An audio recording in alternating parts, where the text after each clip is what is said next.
नमस्कार। एक बार फिर हमारे इष्ट देवताओं से शिक्षा ग्रहण करने की सीरीज में मैं आपके साथ फिर संवाद में हूँ और इस बार हम बात कर रहे हैं भारतीय संस्कृति के सबसे ओजस्वी, बलशाली, बुद्धिमान देवता की, हनुमान जी की। और हनुमान जी के नाम पर उधर हनुमान चालीसा है और दूसरी ओर सुंदरकांड है। तो इस में हम आज जो चिंतन करने जा रहे हैं वो हम करने जा रहे हैं कि जब हनुमान जी जामवंत के समझाने के बाद अपने पौरुष को जान पाते हैं, तो उसके बाद उनके जीवन से हम क्या क्या सीख सकते हैं कि हमें अगर कोई बहुत बड़ा प्रोजेक्ट करना है तो उसमें हनुमान जी के लंका जाने और आने के बीच में क्या क्या शिक्षा मिलती है। तो सबसे जो पहली बात है कि हनुमान जी को अपने स्वरूप का ज्ञान नहीं है। ये ज्ञान कब होता है? जब जामवंत उनको कहता है का चुप साध रहे बलवाना। जैसे ही वो जामवंत उन्हें याद दिलाता है उनके पौरुष का, तो वो कहते हैं कि भाई जामवंत मैं पूछूं तो ही उचित सिखावन दीजिए मोई। तो यहाँ पर हमें देखना है कि गुरु की बात पर ध्यान देना है। हनुमान जी को जामवंत ने जब ये कहा कि तुम हो जो लंका जा सकते हो, तुम इस सागर को पार कर सकते हो, तो आज की तारीख में जो शिष्य हैं वो किस प्रकार के होते हैं? फंसा रहा है मुझे, खुद तो जाना नहीं चाहता, मुझे कर रहा है। जब हम इस प्रकार से अपने गुरु की आज्ञा पर हास प्रयास करते हैं तो हमारी सफलता के मार्ग खुलने से पहले ही बंद हो जाते हैं। तो अब यहाँ से हनुमान जी चलते हैं और जैसे ही वो चलते हैं तो क्या होता है, जब भी आप कोई बड़ा काम करेंगे तो आप देखेंगे तुरंत आपको यश मिलेगा और यश के बाद कहेंगे अरे इतना बड़ा काम कर रहे हो, थोड़ा आराम कर लो। तो एक पर्वत, मैनाक पर्वत बीच में से निकल कर आता है सागर में से, कहता है आप इतनी दूर जा रहे हो, थोड़ा विश्राम कर लो।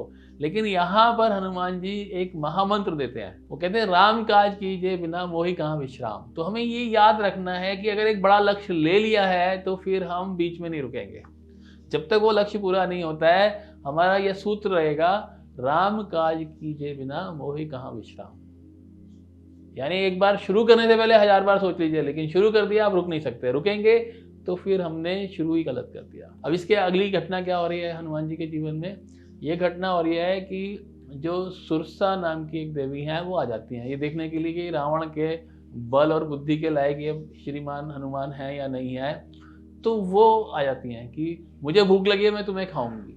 अब हम क्या करेंगे? या तो हम लड़ने लग जाएंगे या हम गिड़गिड़ाने लग जाएंगे। लेकिन हनुमान जी दोनों काम नहीं कर रहे हैं। तो इंग्लिश में इसको बोलते हैं फ्लाइट भी नहीं करेंगे, फाइट भी नहीं करेंगे, भागेंगे भी नहीं और लड़ेंगे भी नहीं। क्या करेंगे? वाक चातुर्य, कौशल से मार निकालेंगे। तो हनुमान जी क्या कहते हैं कि मैं राम काज से जा रहा हूँ माता, आप मुझे जाने दो, आने के बाद आप खा लेना। वो कहती है नहीं, मैं इतनी मूर्ख नहीं हूँ कि आपको जाने दूंगी। तो वो कहते हैं कि भाई अच्छा। तो हनुमान जी अपना शरीर बड़ा करते हैं, सुरसा अपना मुख बड़ा करती है, हनुमान जी और बड़ा करते हैं। करते करते वो मतलब मीलों में उनका दोनों का शरीर का विस्तार हो जाता है। और जब ऐसा हो जाता है, हनुमान जी छोटा सा रूप लेते हैं और उस मीलों बड़े मुख में जाके पेट के अंदर एक राउंड मार के बाहर आ जाते हैं। वो कहते हैं माता आप मुझे खाना चाहती थी, आपने खा लिया, आपकी जो है शपथ पूरी होगी, मुझे जाने दें। तो सुरसा जो उन्हें खाने आई थी, अब वो क्या कहती है? आशीर्वाद देती है। तो यहाँ पे दो सूत्र नए आ गए कि हमें युक्ति से काम लेना है। हम लड़ाई झगड़ा तब करेंगे जब उसके अलावा कोई विकल्प ना होगा, जैसा कि अभी हम देखेंगे आगे। लेकिन जब तक विकल्प है हम युक्ति से काम करेंगे। तो इस सूत्र को लेकर अब हम आगे बढ़ते हैं। हनुमान जी अब आगे पहुंच जाते हैं तो वहाँ उनको लंकनी मिलती है, उसको एक मुक्का मारते हैं। वो कहती है कि भाई मुझे वरदान मिला था, तुम काम करोगे, अच्छा हो गया। अब यहाँ पर एक सूत्र है कि जब आप अपरिचित क्षेत्र में जाते हैं तो क्या करना है। तो लंका जो उनके शत्रुओं का क्षेत्र है, सारे लोग उल्टे हैं वहां पर, उनका विरोध करेंगे। लेकिन हनुमान जी वहां भी एक अपना सहायक ढूंढ लेते हैं। वो सहायक कौन है? वो सहायक है विभीषण। जहां उन्होंने तुलसी का पौधा देखा, राम राम लिखा देखा। तो हमें यहाँ पर क्या शिक्षा लेनी है कि जब हम अपरिचित अनजाने क्षेत्र में हैं, वहां भी हमें एक मित्र तैयार करना है।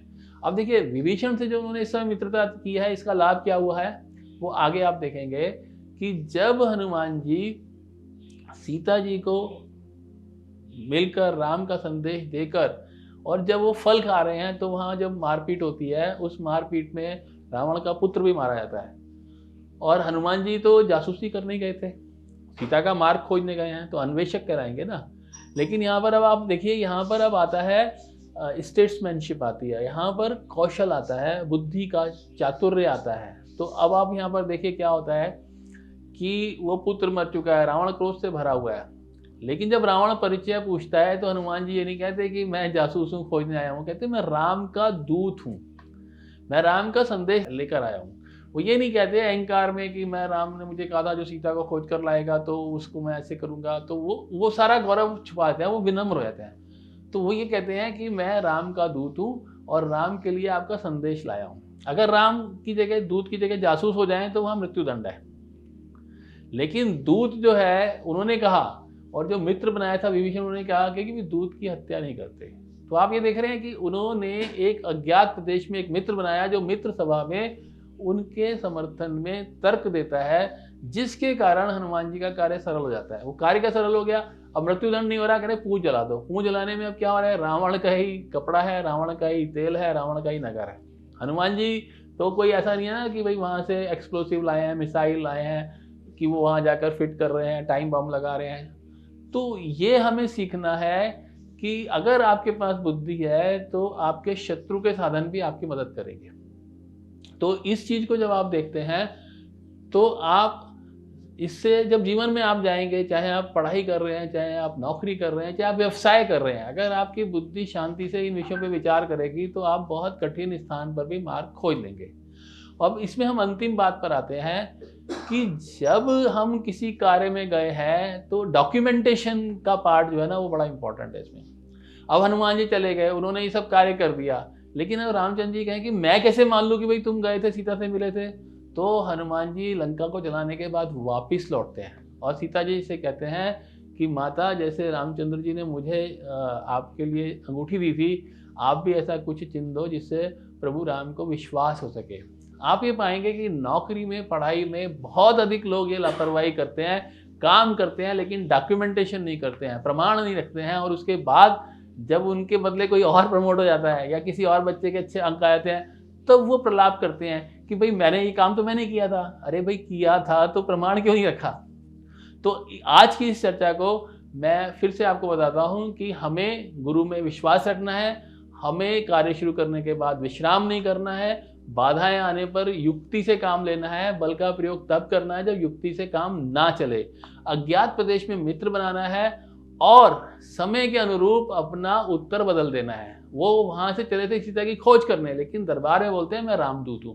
दूत कहते ही उनको स्टेट्समैन का प्रोटेक्शन मिला, उस प्रोटेक्शन के कारण उनको मृत्युदंड के बजाय लंका जलाने के लिए साधन मिल गए, उनकी पूंछ में आग लगाने की बात हुई। और ये सारा कार्य करने के बाद आज के युग में जिसमें हम डिजिटल ट्रांसफॉर्मेशन की बात करते हैं, तो एविडेंस इज वेरी इंपॉर्टेंट। जब आप कोई श्रेष्ठ कार्य करते हैं तो उसका प्रमाण रखें, जैसे हनुमान जी सीता जी से उनकी चूड़ामणि लेकर आए थे, इसी प्रकार से जब आप कोई अच्छा कार्य करते हैं तो उसका रिकॉर्ड रखें, उस रिकॉर्ड को प्रमोट करें, लोगों को बताएं, ताकि आपका श्रेष्ठ कार्य वैसे ही युगों तक जाना जाए जैसे आज मैं हनुमान जी के गौरव की चर्चा आपसे कर रहा हूँ। नमस्कार।